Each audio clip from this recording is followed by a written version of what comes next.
Toda honra, glória, louvor sejam dadas ao nosso Senhor Deus. Amém? Saúde a todos com a paz e a graça do Senhor Jesus. Amém?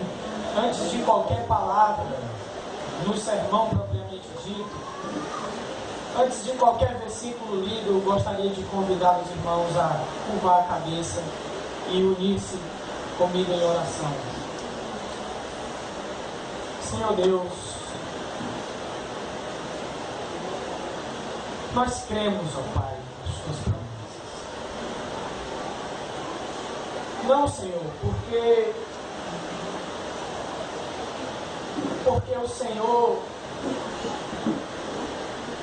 alguns têm supostamente te usado para dizer que alcançou algumas bênçãos. Não, nós cremos nas tuas promessas, porque a tua palavra diz. Porque o Senhor antes falou aqui por intermédio das Sagradas Escrituras. E uma das tuas promessas, Pai, é que a tua palavra ela jamais voltará vazia. Ô Senhor, olha para o teu povo. Apesar de mim, Pai, apesar de mim, fala. Todos nós precisamos da tua palavra, precisamos da tua orientação. Ô Senhor, vem sobre nós com a tua graça, mediante a tua palavra. Em nome de Jesus, nós confiamos em Ti. Em nome de Jesus. Amém. Muito bem.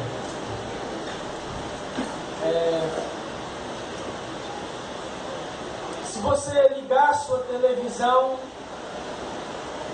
você vai se entreter, não sei, com notícias do tipo que o Estado Islâmico está invadindo a Europa. Não é verdade? Aí você muda de canal ou talvez na matéria seguinte você vai ter uma outra notícia de que Zika vírus, chikungunya e muitas outras aí, epidemias se alastrando pelo nosso país e pelo mundo. Você também vai testemunhar catástrofes naturais, né?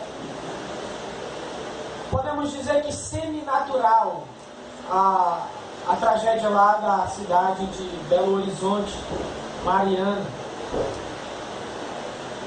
Ali você talvez, não sei, porque eu sei que muitos se remetem a Mateus capítulo 24 a partir do versículo 6, onde fala que virá muitas guerras, rumores de guerras, terremotos em vários lugares, pestes em vários lugares, se levantará nação contra nação, reino contra reino, e você vai acompanhando o texto e vai desembocar no fim, no retorno de Cristo, não é? Só que eu gostaria de chamar a atenção para um detalhe importante e esquecido. Na verdade, eu vou perguntar: quando foi a última vez que nós ouvimos sobre juízo final? Pois é. Esse parece um assunto meio que mitológico, né? Parece até um mito no meio da cristandade pós-moderna. Se falar de juízo final, não. Deus é amor, né? Mas está escrito nas Sagradas Escrituras. Não é conto de carochinha, não é conto de fadas, não é mito. É uma realidade predita, profetizada aqui nas Sagradas Escrituras. E quem profetizou, quem inspirou tal profecia, é alguém que nunca mente. É alguém que é perfeito. é alguém que não se achou dolo em sua boca. E se uma doutrina dessa, juízo final, é esquecida no meio do povo de Deus, também cai no esquecimento, por exemplo, a necessidade de santidade. Não é verdade? De oração também, de leitura bíblica e comunhão, coisas essenciais para a perseverança em Cristo enquanto nós aguardamos o retorno dele. Então eu convido a você a abrir a sua Bíblia na primeira carta de Pedro, capítulo 4, nós iremos ler dos versículos 12 até o 19. Pedro ele vai relacionar essa importante doutrina ao contexto de santidade em meio à perseguição, em meio à vida cristã. Pedro, 1 Pedro capítulo 4, versículos do 12 ao 19. Ok? Eu queria ler com vocês.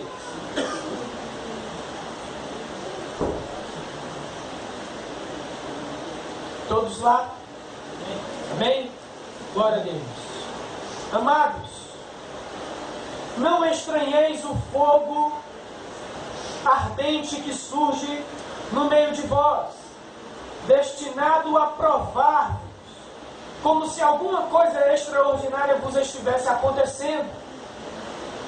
Pelo contrário, alegrai-vos na medida em que sois coparticipantes dos sofrimentos de Cristo, para que também na revelação de sua glória vos alegreis, exultando.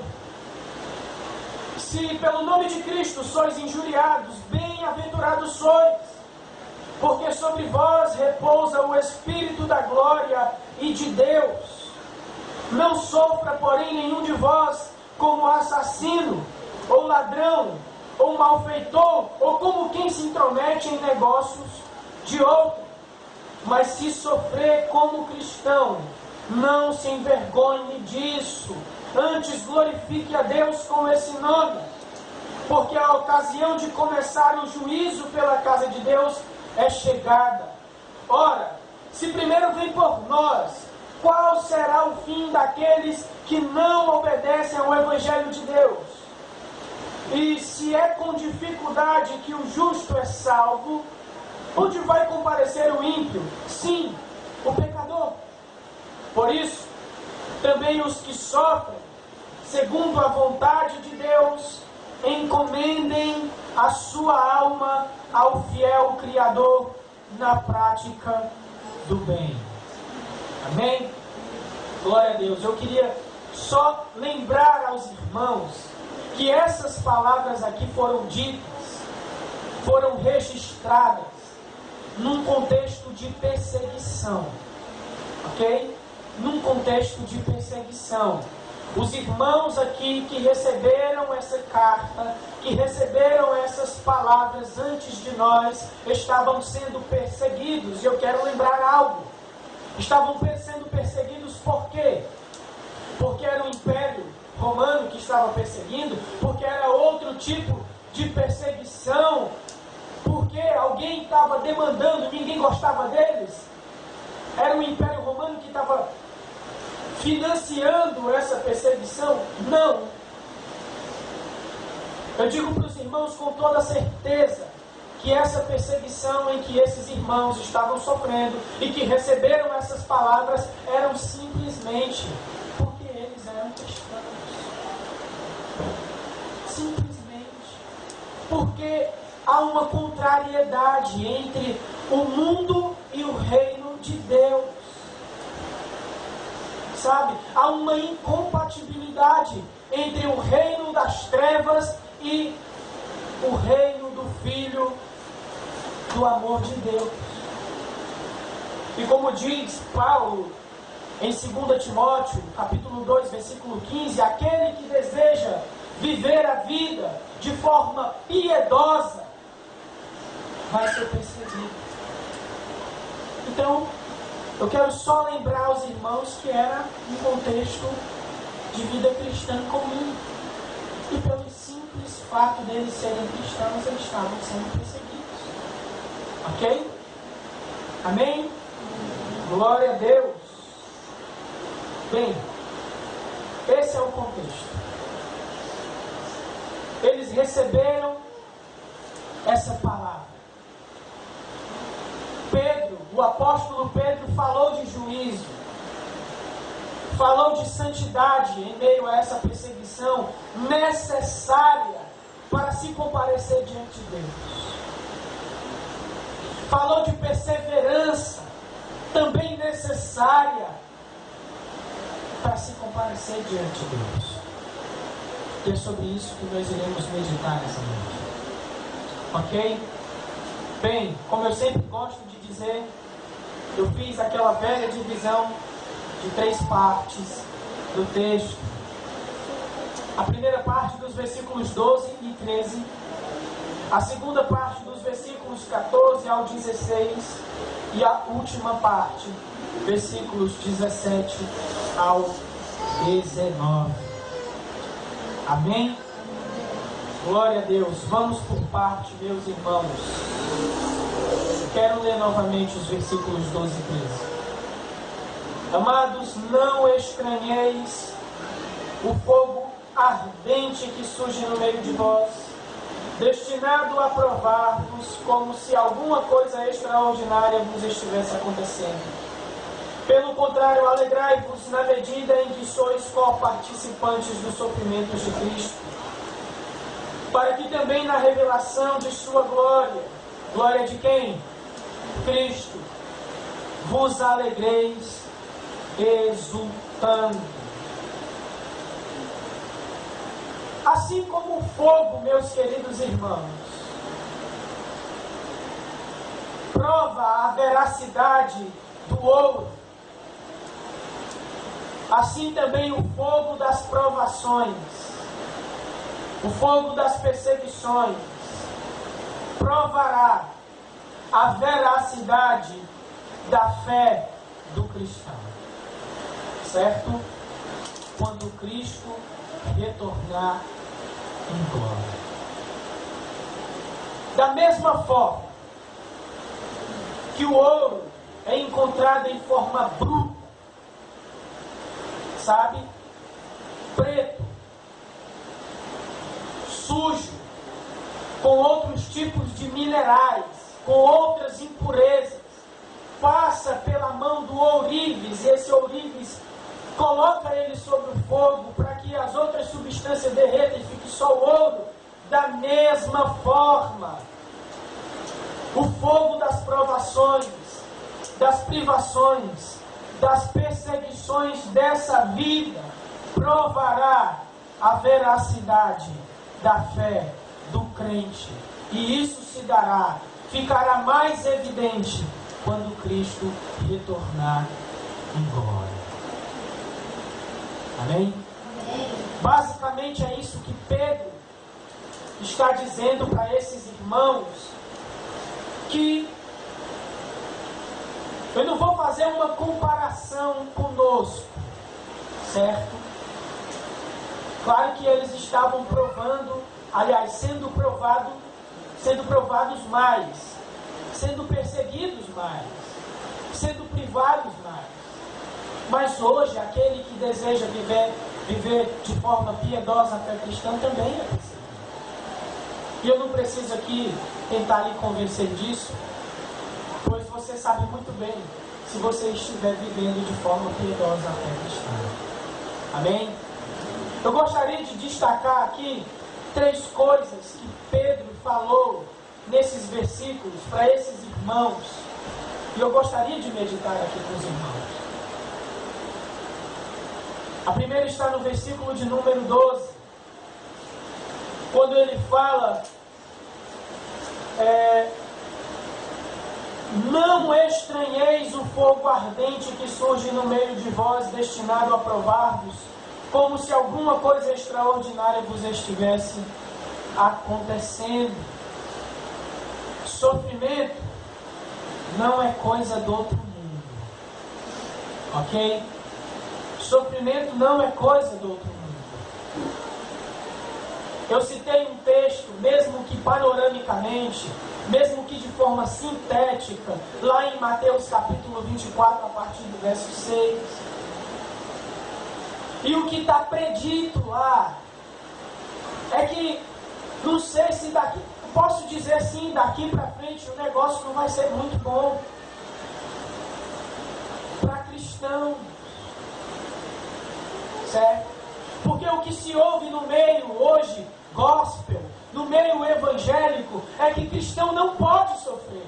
Eu fico imaginando o que esses que não sofrem vão fazer no juízo. Vão fazer no retorno de Cristo em glória.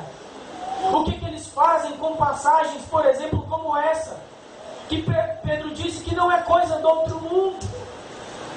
E nós não devemos nos estranhar com isso. O que eles fazem com palavras, por exemplo, como a de Jesus, em João capítulo 16, versículo 33, que fala que nós iremos padecer perseguição, sofrimentos, mas com uma ressalva: tem de bom ânimo, porque ele venceu o mundo. Então a primeira coisa de saída é que crente sofre, cristão sofre. O fim vai vir. As coisas estão caminhando para a sua conclusão. E perseguições e mais perseguições irão acontecer. É necessário que passemos por ela. Ok? Amém? Uma segunda coisa está no versículo 13. A primeira parte do versículo 13, quando ele fala pelo contrário: alegrai-vos na medida em que sois coparticipantes dos sofrimentos de Cristo. Somos coparticipantes do sofrimento de Cristo. Se o Mestre padeceu, o que dirá os discípulos? E deve ser motivo de alegria, deve ser motivo de exultação, passarmos por tais perseguições, santos, guardando a fé em Cristo Jesus, sofrendo a incompatibilidade com o mundo, não se conformando com o mundo, guardando a fé, vigilantes, aguardando ansiosamente, como diz aí a segunda parte do versículo 13, que eu também quero meditar com os irmãos, para que também na revelação de sua glória vos alegreis exultando, aguardando com o coração exultante e alegre pela volta de Cristo, pela consumação de todas as coisas, aguardando sim com fé em Cristo Jesus esse tal dia do juízo.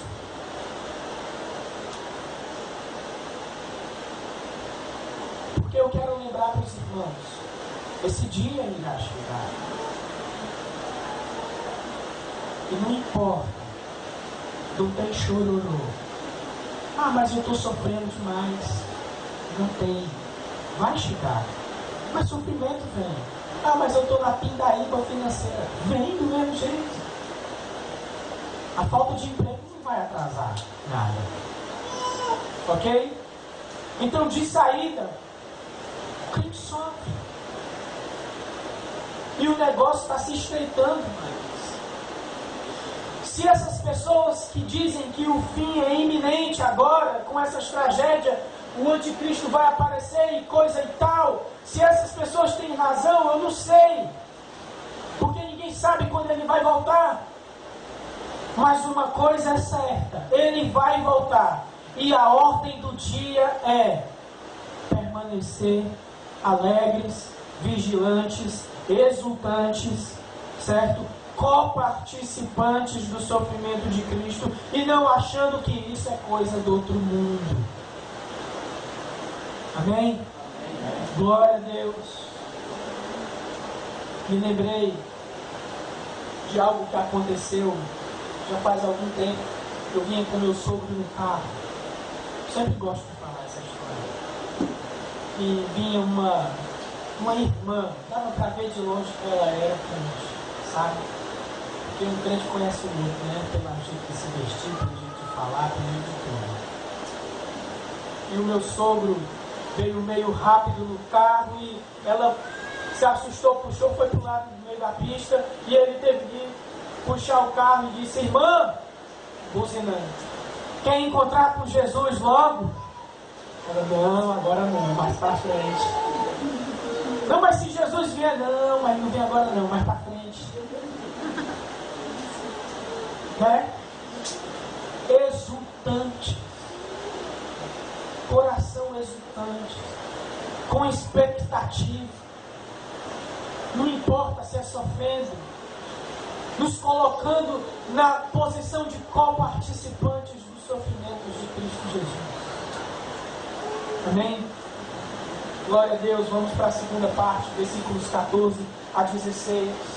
Se pelo nome de Cristo sois injuriados, bem-aventurados sois, porque sobre vós repousa o Espírito da glória e de Deus. Não sofra, porém, nenhum de vós como assassino, ou ladrão, ou malfeitor, ou como quem se intromete em negócios de outrem, mas se sofrer como cristão, não se envergonhe disso, antes glorifique a Deus com esse nome. Ainda mais 3 coisas eu gostaria de meditar junto com os irmãos. A primeira está no versículo de número 14. Se pelo nome de Cristo sois injuriados, bem-aventurados sois. Como assim?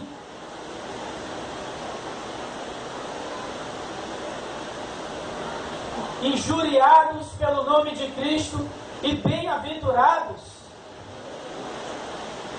Flávio, na minha Bíblia diz felizes. Se você tiver uma NVI ou uma linguagem de hoje, mas como assim? Eu sou injuriado e sou feliz? Esse cristianismo, viu? Essa fé cristã. Injuriado e o cara feliz. Se você for para Mateus capítulo 5 e não precisa ir, você vai dar mais ainda um nó em sua cabeça.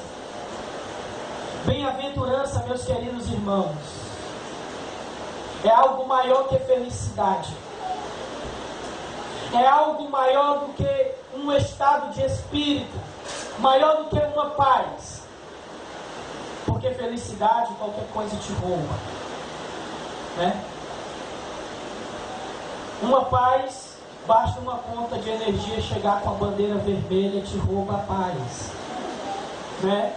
E no mesmo dia você abrir a porta para botar o lixo para fora, ver o carro da Coels passando, aí que tira a paz dele. Mas a bem-aventurança não. Eu não sei se você conseguiu perceber. Injuriados. Aí você vai para Mateus capítulo 5. Perseguidos por causa da justiça, perseguidos por causa do nome de Cristo. O pobre de espírito, bem-aventurado. Nada rouba do crente, do criado à imagem de Cristo, do nascido de novo mediante a cruz do Evangelho.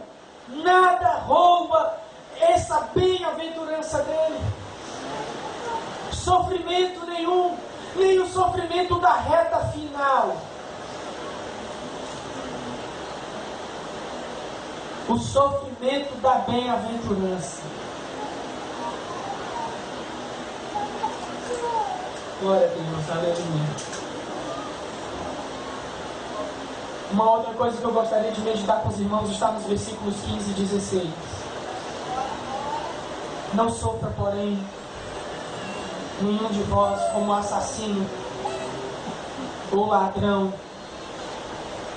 ou malfeitor, ou como quem se intromete em negócios de outro, mas se sofrer, como cristão, não se envergonhe disso, antes glorifique a Deus com esse dom. Bem, de cara nós podemos perceber que aqui há dois tipos de sofrimento, não é verdade? O sofrimento cristão não é gospel, certo? Outro dia eu estava andando no centro e vi a ótica do evangelho, ótica gospel, né? O óculos é gospel, né? Eu não entendo, mas sofrimento cristão e o outro mundano, dois tipos de sofrimento, ninguém pode escapar deles, certo? Mas você pode até me dizer, mas Flávio, tá bom, o cristão sofre, mas aí tá dando uma lista aí de ladrão, de assassino, de malfeitor. Bem, se você for para o Sermão do Monte, você vai perceber que Jesus, ele estreita mais o negócio, né? A questão é só não matarás, não eu chegar com a faca e matar o ego. A questão está aqui dentro.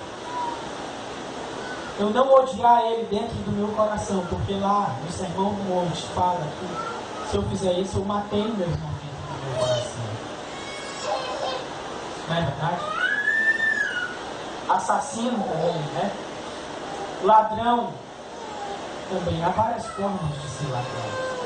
Malfeitor, intrometido.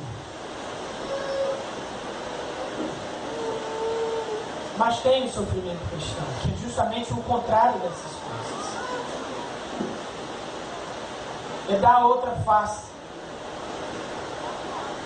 É se alguém te pedir a capa, dá também a túnica. É se alguém te chamar para andar uma légua, tu andar duas. É se alguém te pedir emprestado e não te devolver, e se vier te pedir emprestado de novo, tu emprestar de novo. Se sofrer, sofra como cristão. É isso que ele diz. Sofra pelo nome de Cristo, que foi por isso que ele também veio aqui a essa terra. Não foi? Não é verdade? Há dois tipos de sofrimento: o mundano e o cristão. E o conselho do apóstolo Pedro é: sofra como cristão. Sofra como crente. Sofra. Sofra o dano. Amém? E uma terceira coisa não está no texto, mas eu gostaria de falar. Como suportar tudo isso, suportar tanto sofrimento, nesses tempos ruins, nesses tempos de rumores de guerra, nesses tempos de terremotos, nesses tempos de pestes, de amor frio, de pai contra filho, filho contra pai. Como suportar? De Cristo. E o segredo está em 1 João capítulo 4, na segunda parte do versículo 4, que fala que maior é o que está em vós do que o que está no mundo. Se você tem o Espírito de Cristo em sua vida, você suportará esses sofrimentos do fim como um cristão, pelo nome de Cristo, não como um assassino, não como um ladrão, não como um malfeitor, e não como um mala, né? Intrometido, trazendo aqui para o Marcanauês, mala. Amém? E a terceira e última parte está nos versículos 17 ao 19. Porque a ocasião de começar o juízo pela casa de Deus é chegada. Ora, se primeiro vem por nós, qual será o fim daqueles que não obedecem ao Evangelho? O Evangelho de Deus. E se é com dificuldade que o justo é salvo, onde vai comparecer o ímpio? Sim, o pecador.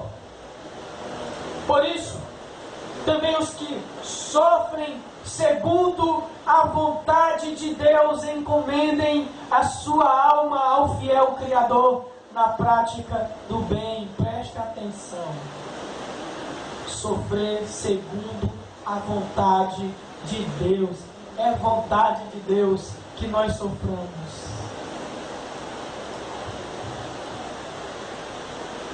Ninguém glorifica de pé, né?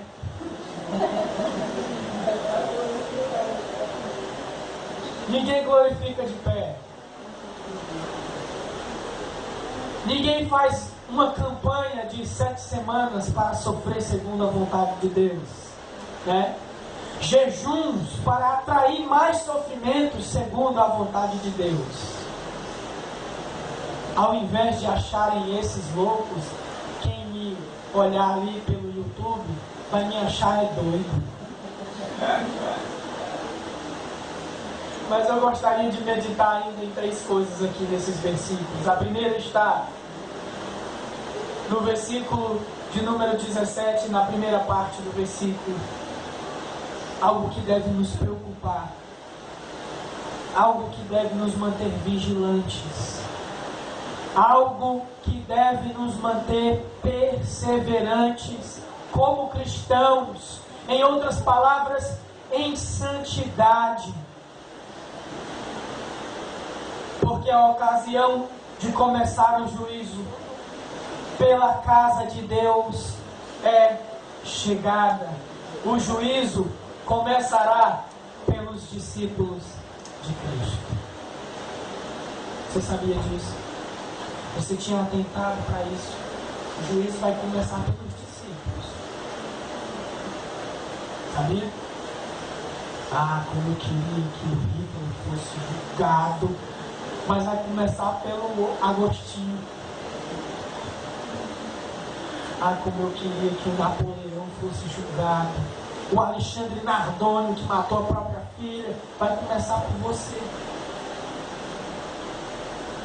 Daí a importância de sofrer como cristão. Daí a importância de sempre trazer aqui para o púlpito da igreja, para o seu coração, essa doutrina, esse ensinamento de que vai sim existir um juízo após o retorno de Cristo. E que vai começar por nós. Vai começar pela casa de Deus. Ou a segunda coisa é o triste fim daqueles que não estão na casa de Deus,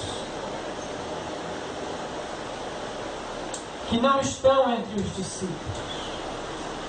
Como diz no versículo 17, na segunda parte até o versículo 18, os que não obedecem o Evangelho de Deus.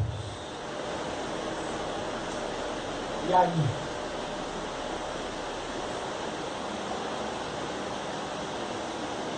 Não pode acontecer. Deus é amor. Mas eu me lembrei de um vídeo no YouTube, mas Deus também é justiça. Deus é verdade. Deus não se deixa escarnecer. Talvez você esteja se perguntando, ou perguntando para Deus, como Abacuque perguntou, até quando, Senhor? Ou como Davi nos Salmos, porque os ímpios prosperam. Não vem juízo para eles, não. O crente sofrendo, e eles aí de Hilux, novo Jeep.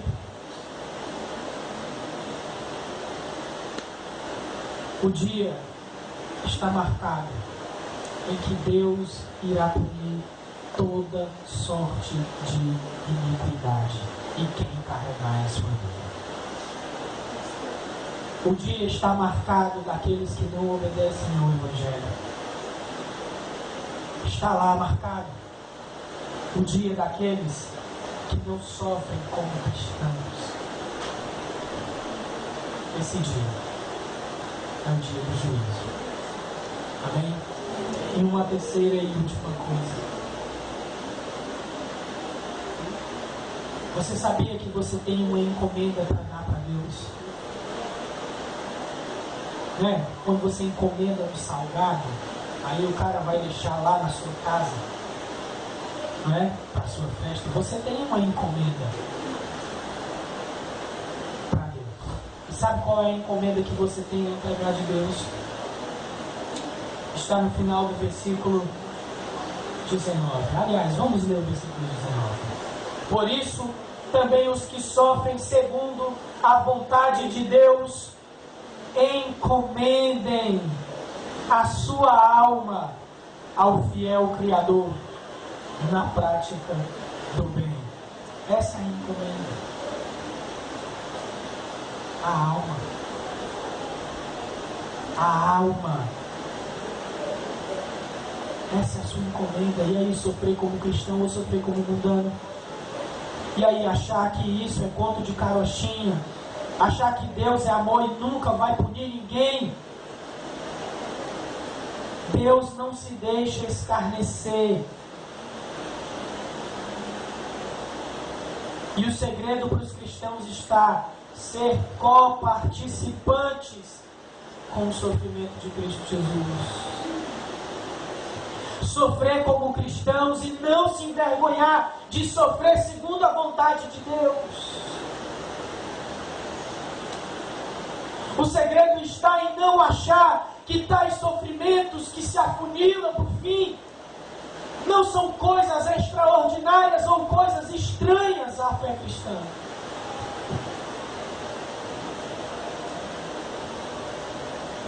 E eu digo mais: não tem como um mundano sofrer como um cristão. Certo? Não dá. Estava até conversando, acho que ontem foi, com minha esposa. Não dá. Verifique-se. Examine-se. Veja. E aí, sofrer como cristão ou sofrer como mundano? E eu quero dizer para aquele que está aqui nos visitando nessa noite, que não tem um compromisso com Cristo, que não vale cantar vitória, dizer, não vou ser crente agora porque o juízo vai começar por eles, aí atrasa um pouquinho e vai ser julgado também. O segredo está em se esconder em Cristo. O segredo está em recorrer à cruz. O segredo está se lançar em arrependimento à cruz. Acho que todo mundo pensa que a cruz é para cá, né? Que eu sempre aponto. Mas é se arrepender dos pecados. É se lançar em fé no sacrifício de Cristo Jesus lá naquela cruz. Dizendo, como disse o cântico, Ele morreu a nossa morte para que nós vivêssemos a sua vida. O segredo está em se esconder em Cristo.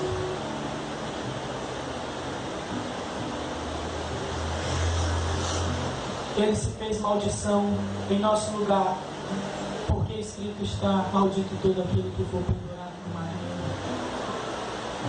Ele levou sobre si as nossas enfermidades, as nossas iniquidades. O castigo que nos traz a paz estava sobre ele. E aliás, pelas suas pisaduras nós fomos sarados. Portanto, meus irmãos, assim como Pedro advertiu aqueles irmãos sobre as consequências de não perseverarem em Cristo, Ou seja, em santidade, em meio às muitas perseguições. Essa palavra também, Senhor. Toda confiança nesse dia a dia difícil deve ser depositada em Cristo, na cruz e também nas promessas do Evangelho. Pois Deus nos garante, como disse aqui no texto, um final diferente, um final misericordioso, cheio de graça, diferente da humanidade morta em delitos e pecados.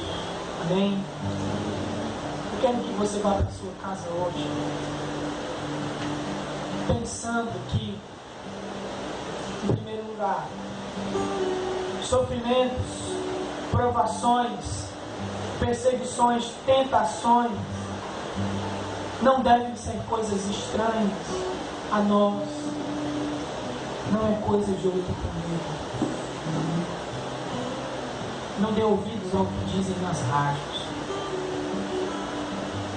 nas televisões, quando falam que a gente não sofre. Quem sofre, sofre pelo motivo certo. E vale a pena. Vale a pena. Vale a pena ser santo. Oh, meu Deus. Uma segunda coisa é lembrar sempre, em todo momento, em toda caminhada, que o juízo começará por nós. Mas eu quero lhe dizer algo. Esse juízo que começará por nós não é com a finalidade de nos reprovar. Não é. É para que o mundo veja e entenda o que Deus exigia deles. Que o que Deus requeria deles, santidade, obediência, arrependimento, fé, confissão, era para que eles estivessem lá. E quando eles verem, olha, 20 benditos de meu Pai, eles vão ver que estão no lugar errado. E infelizmente, irão passar por isso. Número 3. Como está a sua encomenda? Nós somos uma boa ou uma má encomenda? E aí? Vá para casa pensando nisso.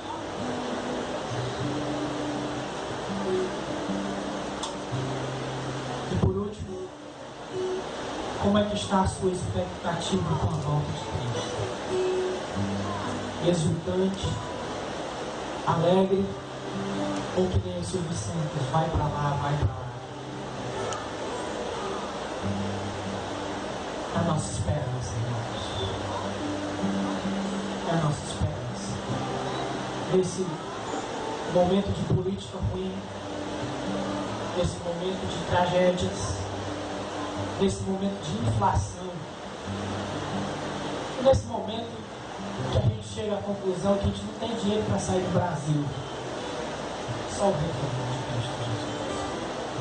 Vamos aguardar, exultantes, co-participantes do sofrimento de Cristo. Amém? Que Deus em Cristo nos abençoe. Que Deus seja louvado com a nossa encomenda a Ele. Amém? Glória a Deus.